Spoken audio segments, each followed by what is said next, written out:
नमस्कार बालमित्रांनो, पुणे जिल्हा परिषद पुणे ऑनलाईन शिक्षण वर्गात सर्वांचे हार्दिक स्वागत. इयत्ता तिसरी, विषय गणित, कालमापन, पान नंबर 74 व 75. या पाठाची अध्ययन निष्पत्ती याप्रमाणे.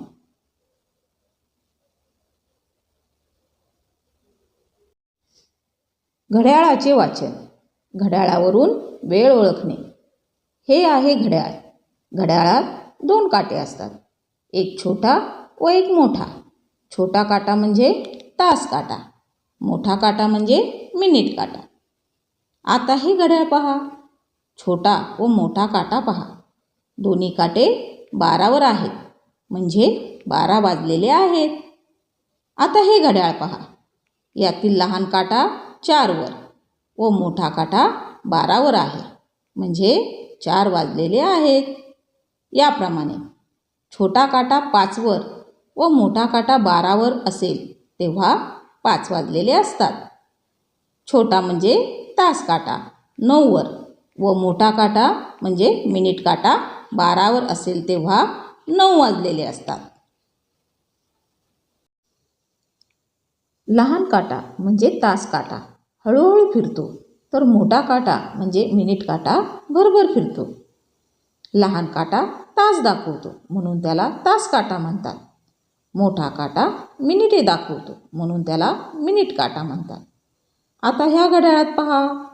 मोठा म्हणजे मिनिट काटा 1वर गेला आहे. छोटा म्हणजे तास काटा 12वर आहे, म्हणजे 12 वाजून 5 मिनिटे झाली. आता या घड्याळात काय दिसतंय? तास काटा 12वर व मिनिट काटा 2वर गेला आहे, म्हणजे 12 वाजून 10 मिनिटे झाली आहे. मग मिनिट काटा जर 3वर गेला असताना किती वाजतील? बरोबर 12 वाजून 15 मिनिटे. आता तास काटा पहा बरं. तो 12च्या किंचित पुढे गेलेला आहे. प्रत्येक 2 लगतच्या संख्यांच्या घरात 5-5 मिनिटांचं अंतर आहे, म्हणजे मिनिट काटा 12 पासून 1 पर्यंत गेला की 5 मिनिटे होतात आणि 1 पासून 2 पर्यंत आणखी 5 मिनिटे होतात. म्हणजे मिनिटं मोजताना 5चा पाढा आपल्याला उपयोगी पडतो. म्हणजे तास काटा 12 व 1च्या मध्ये व मिनिट काटा 9वर असल्यास 5 9 45, म्हणून 12 वाजून 45 मिनिटे होतील. आता तास काटा 12 व 1 मध्ये व मिनिट काटा 5वर आहे. किती वाजले सांगा पाहू? बरोबर 12 वाजून 25 मिनिटे. मिनिट काटा 12 पासून पुढे पुढे जात एक फेरी पूर्ण करून पुन्हा 12वर येतो. यासाठी 60 मिनिटे म्हणजेच 1 तास लागतो. 60 मिनिटे बरोबर 1 तास. त्याच वेळात तास काटा 12वरून 1वर जातो. यावेळी 1 वाजलेला असतो. आता या घड्याळात किती वाजलेत ते पाहू. यात तास काटा आहे 4 व 5च्या मध्ये आणि मिनिट काटा 8वर आहे, म्हणजे 4 वाजून 5 8 40, म्हणजे 40 मिनिटे झाली आहे. तास मिनिटे ही वेळ मोजण्याची एकके आहेत. खालील घड्याळात दिसणारी वेळ तास व मिनिटात लिहा. पहिल्या घड्याळात तास काटा 4वर व मिनिट काटा 1वर, म्हणजे 4 वाजून 5 मिनिटे. दुसऱ्या घड्याळात 3 वाजून 20 मिनिटे.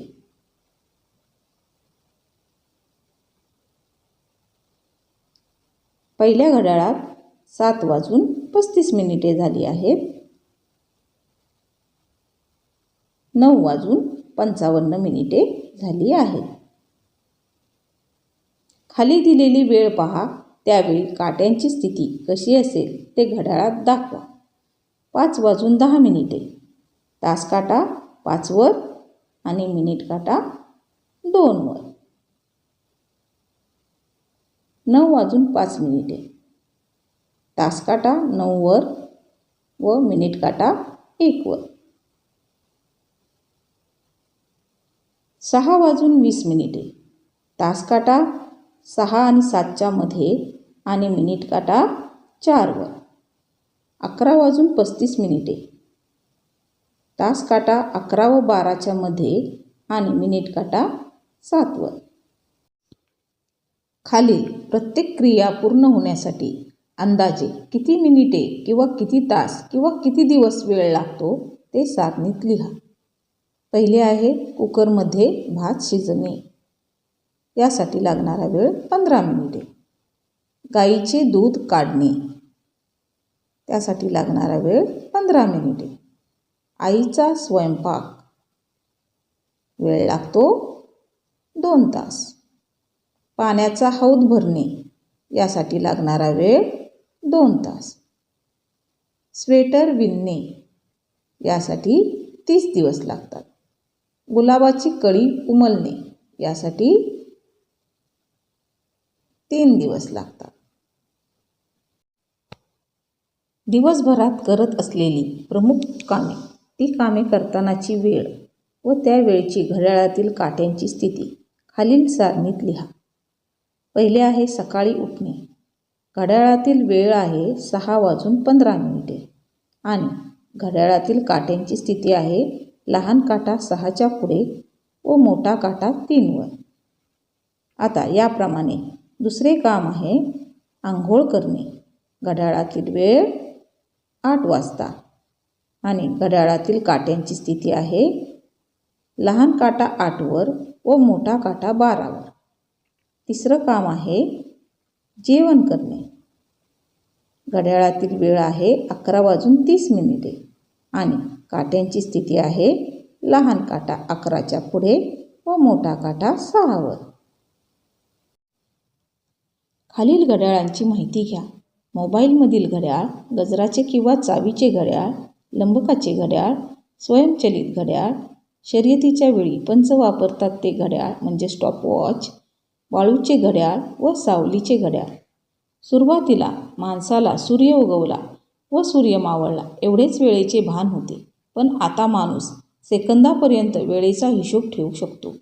घड्याळाचा हा प्रवास कितीतरी लाख वर्षांचा आहे. आपल्या हातात दिवसाचा काही मर्यादित वेळ असतो हे लक्षात आल्यानंतर घड्याळाचा जन्म झाला. अगदी सुरुवातीला यासाठी सूर्याचा उपयोग केला गेला, म्हणजे उन्हात पडलेल्या सावलीच्या लांबीवरून वेळ दाखवणारे घड्याळ तयार झाले. पण या घड्याळाने फक्त सूर्योदय ते सूर्यास्त या दरम्यानचाच वेळ कळत असे. मग त्यासाठी वाळूच्या घड्याळाचा वापर केला गेला. त्यानंतर यांत्रिक घड्याळ तयार झाले. 1594 मध्ये गॅलिलिओने लंबकाचा वापर करून घड्याळाच्या दुनियेत क्रांतीची सुरुवात केली. अब्राहम लुईस ब्रेगेट याने पहिले स्वयंचलित घड्याळ निर्माण केले. हे आहे अलार्म म्हणजे गजराचे घड्याळ. आता आपण मोबाईलमधील घड्याळाचा वेळ बघणे, अलार्म लावणे इत्यादीसाठी उपयोग करतो. तसेच एखादा खेळ किंवा शर्यतीच्या वेळी पंच स्टॉपवॉचवर वेळ पाहतात. स्वाध्याय. एक जाड पुठ्ठा व पिना यांच्या साहाय्याने घड्याळ तयार करा व घड्याळ वाचनाचा सराव करा.